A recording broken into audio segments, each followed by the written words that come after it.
the people of Hong Kong want to protect our freedom of speech, our rule of law, our judicial system.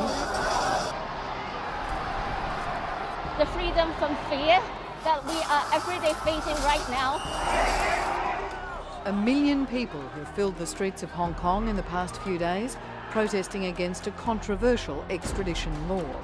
The protest started in front of the Legislative Building in an effort to prevent lawmakers from entering the building to pass the law.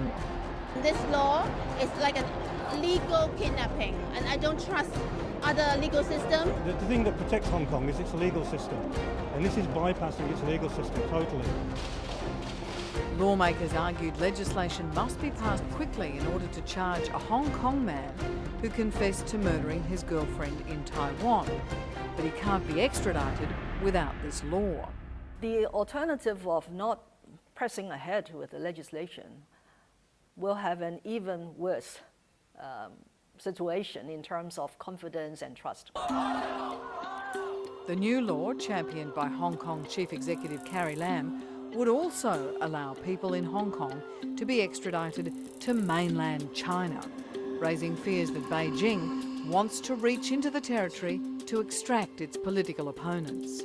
She's just doing all this at Beijing's order.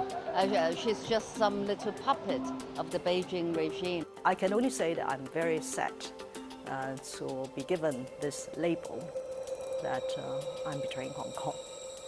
I will not do anything that is not in the interest of Hong Kong. Ms Lam maintains she's trying to avoid Hong Kong becoming a haven for criminals evading justice. I will not shy away from my responsibility in introducing a piece of legislation. Sometimes, as a political leader, you cannot shy away from difficult decisions. Parallels have been drawn between this week's demonstrations and the Umbrella Movement of 2014, where students occupied areas of Hong Kong for several months, angry over changes to the electoral system that solidified Beijing's influence when it came to deciding the country's chief executive. Recently, we have a peaceful protest, but the government actually do not respond to the millions of Hong Kongers coming out to voice out their opinions, so that we are trying to use a more aggressive way. This time, we show the Chinese or the foreign country that we still insist to trace our own democracy. Protesting is risky. In April, pro-democracy activists from the 2014 movement were sentenced to 16 months jail. This time round, to avoid detection, queues formed for single-use train tickets, so authorities couldn't track their movements using their octopus travel cards. And many covered their faces to avoid Beijing's state-of-the-art facial recognition technology.